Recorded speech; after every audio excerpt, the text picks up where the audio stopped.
Welcome to another edition of MIW. Got the D-Man here, and I am glad you could join me.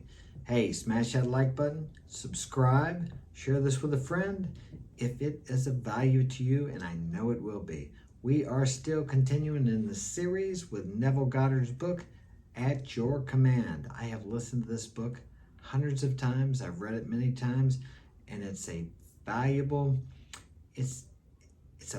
book of, how do I say it? It's like gold, a valuable book of wisdom, okay? If you can take this to heart and practice these principles, you can achieve or be or have anything you desire in life. But you have to believe it to receive it. Here we go. We are on page 7. The question, whom do you say that I am, is not addressed to a man called Peter by one called Jesus. This is the eternal question addressed to oneself by one's true being. In other words, whom do you say that you are? Who do you say that you are? Who do you say that you are? Who do you believe that you are? What do you project to other people? What is your perception of yourself? Because the world will reflect back to you what you believe about yourself. If people treat you like a king, then you feel like a king inside. You believe you're a king.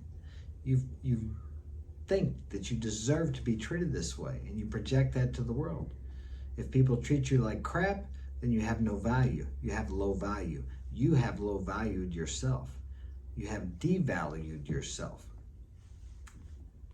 For your conviction of yourself, your opinion of yourself, will determine your expression in life. That is what you will express, what you believe about yourself. So don't blame anybody if they're treating you bad, if they're taking advantage of you, because you are teaching these people how to treat you. You are projecting that out to the world, out to everyone you meet. You don't believe you have value. You believe you deserve to be treated like that. But you're saying, oh, Mark, no, I don't. No, yes, you do. The world does not lie to you. The world is a mirror reflecting back to you what you feel is true about yourself. You can't run away from that. You create your world with your thoughts and your conception of yourself. He states, you believe in God, believe also in me. In other words, it is the me within you that is this God. Praying then is seen to be recognizing yourself to be that which you now desire. To be that which you now desire. Not something, I will be great in the future. I will be a millionaire. I will be a great athlete. I will be a Casanova. I will be the great football player. No, now. Now is the time. Remember Muhammad Ali, some of you? Maybe some of you young guys don't know him. He would say, I am the greatest. I'm going to show you how great I am. I am the greatest. He said it, he spoke it, he believed it. And he became one of the greatest heavyweight boxers of all time. He spoke it, he believed it. He convinced himself that he was. And thus, he became that. He projected that out to the world because in his kingdom, inside of him, in his consciousness, he was the greatest. He didn't look at the outside appearances when he got knocked down or when he lost a fight. He spoke it, he believed it inside, and the world had to bear witness. The world had to make him, to allow him to be the greatest. He did that. The God within him, the higher self, the divinity, the super consciousness within him did that. And you can do the same. You are capable of that. You have all the power he had. You have all the power that Jesus had. You have all the power and are connected to all the power, intuition, and intelligence that every great person that you admire has. As I've said, the fact that you admire that person and can see that in him is a reflection that you have that very same characteristics. You have those very same characteristics within yourself. They are just not being expressed because of your fear, because of your disbelief. Belief, faith, belief is like a seed. You have to water it. You have to nourish it. You have to give it sunlight. You have to give it minerals, vitamins for it to grow. The same as your belief or your faith. You have to nourish that so it grows to be strong. You think you don't have faith? You're driving down the road, all these cars coming down the other way. Any one of them could hit you. You have faith that those people are going to stay on their side of the road. That's faith. You have faith that your alarm clock is going to go off in the morning. You have faith in the system of, we'll say, electricity or the function of the clock. You have faith in airplanes, jets, cars. You believe when you get in your car tomorrow, unless you got a junker, it's going to take you to work. You have faith. Okay, you have faith that the roof over your head is going to keep you from getting wet. These are all forms of faith. So don't say you don't have any faith. Take what faith or belief, if you like that word better, that you have and nourish it. Make it grow. Encourage it to grow. Use that faith. Recognize it. Focus on it. Whatever you focus on grows in your experience. Okay, he states, you believe in God, believe also in me. In other words, it is the me within you that is this God. Said that before, but it's important. Good that I say it again. Okay. Praying then is seen to be recognizing yourself to be that which you now desire, rather than it is accepting form of petitioning a God that does not exist for that which you now desire. Okay, we're not petitioning some God out there in the sky. Okay, you're accepting that you have this thing now. Now, you can't see it with your senses, but they're very faulty. You have everything you want. Think about this. Everything you have today is something you wanted yesterday. Everything you have today is something you wanted yesterday. The problem is we forget that. We are not grateful. We don't appreciate. Focus on what you have and it becomes more. You're always going to have wants. The last 5 minutes of your life, you're still going to want something. If nothing else, you're going to want another breath. Or you're going to want to know what's going to happen when you die. We will never be out of wants. We'll always have another want. We're made that way. It's okay. So, can't you see why the millions of prayers are not answered? Men pray to a God that does not exist. For instance, to be conscious of being poor and to pray to a God for riches is to be rewarded with that which you are conscious of being, which is poverty. Let me get rid of this. I got to get rid of these pop-ups. Okay. Prayers to be successful must be claiming rather than begging. So if you would pray for riches, turn from your picture of poverty by denying the very evidence of your senses. Now, it's difficult to do, but it can be done. You have to deny the evidence of your senses. Quit talking about what you don't have. Quit talking about lack. Quit saying, I can't afford this. That's too much money. I could never do that. Stop that. That's the beginning. Stop complaining.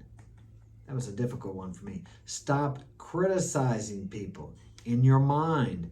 Whatever you think about other people, you're thinking about that on yourself. Whatever you're condemning in other people, you are actually bringing that on yourself. Oh, I jumped 2 pages. Give me 1 minute. I will back up. Okay, you have to shut the door. Shut the door of your senses. Shut the door of your senses. Ignore what you see, what you hear, what you smell, what you feel.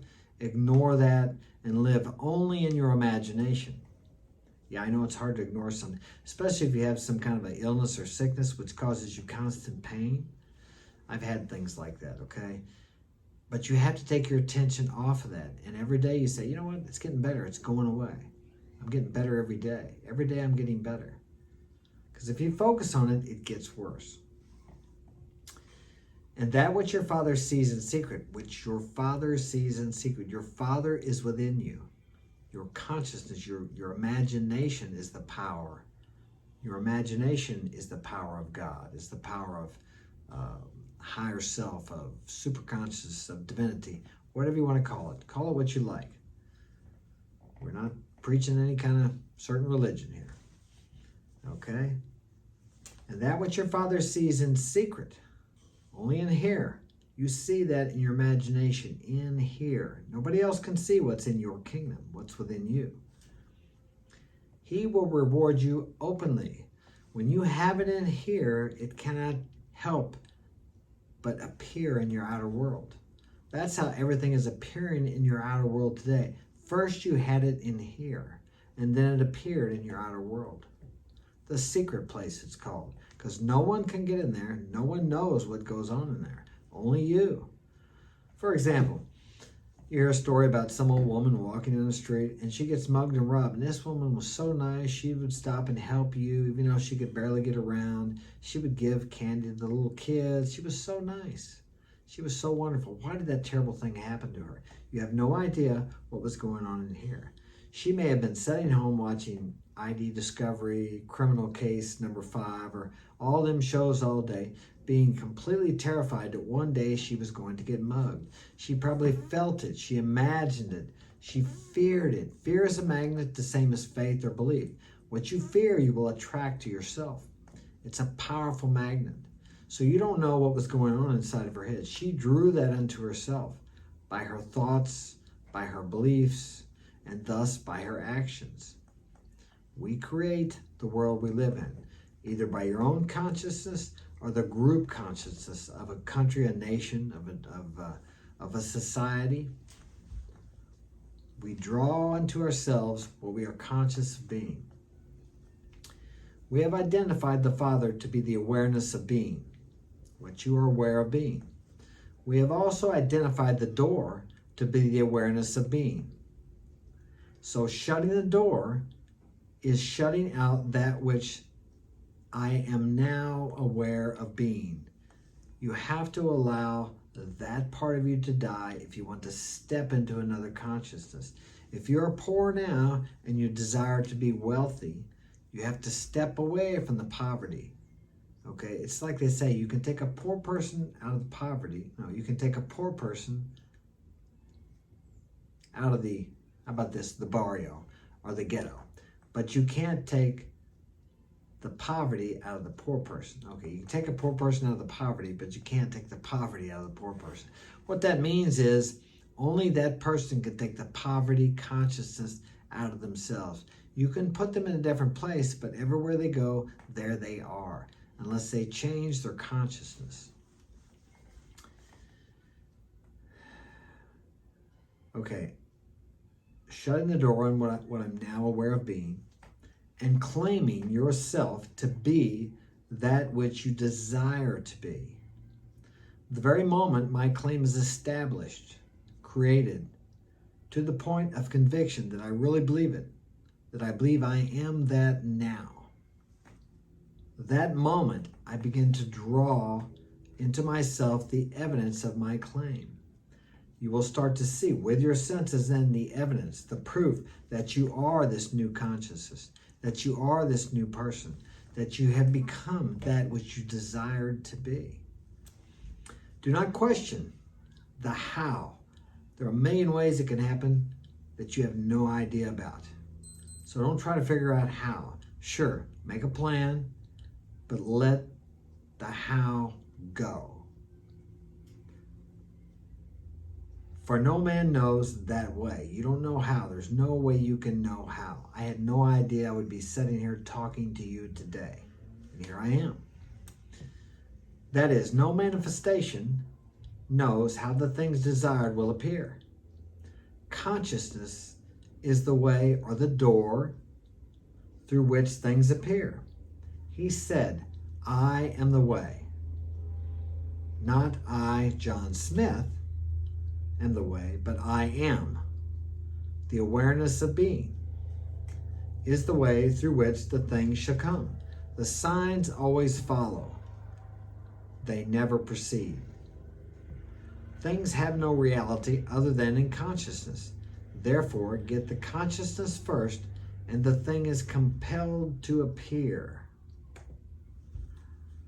Compelled to appear. When you have the consciousness of having or being the thing desired, it will come to you. You don't have to make it happen.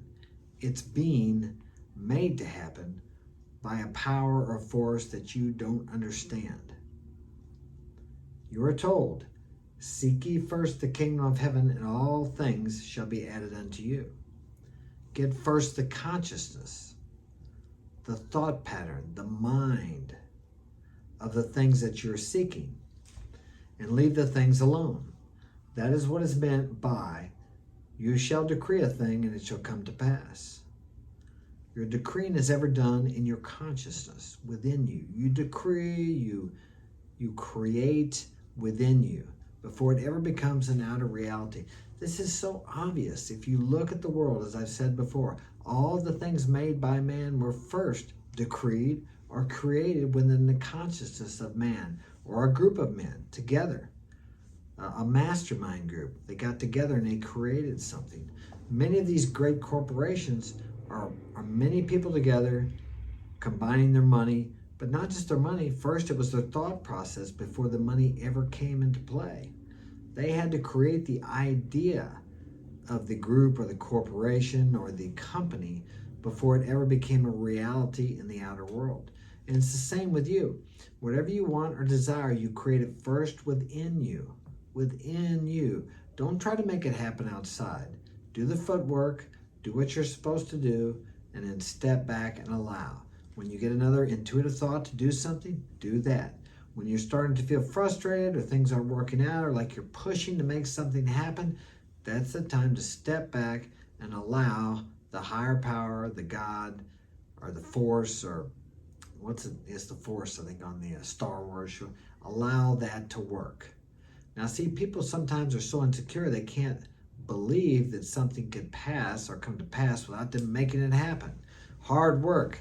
I've accomplished more by doing less than I ever did by hard work. Anytime I've tried to work hard to make something happen, it's like it gets further away from me because I, the little I, not the big I, the little I is trying to make this thing happen. Usually anything I make happen like that, I wish didn't happen. But I have created some things like that, but it's really difficult, it's really hard.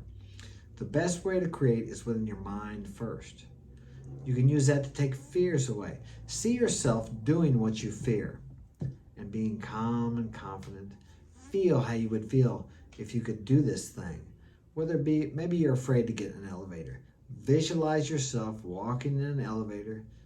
Feel your breathing, you're calm, you're relaxed, you're talking to people in there. It's just normal. See, feel, experience that in consciousness, in your imagination first, and the time will come, you will get in an elevator and you will not be afraid. But first, that was created within you. Everything is created within you. If you'd like to get my help personally, marksinspirationalwisdom@gmail.com. No, wrong. marksinspirationalguidance@gmail.com. My website is marksinspirationalwisdom.com. You can get on there and read my biography and check out some things I have available for you. Share this with a friend. Smash that like button. Hit the notification bell. We got a video coming out every day. And I know it's going to be of help to you. Take care and think about what you're thinking about.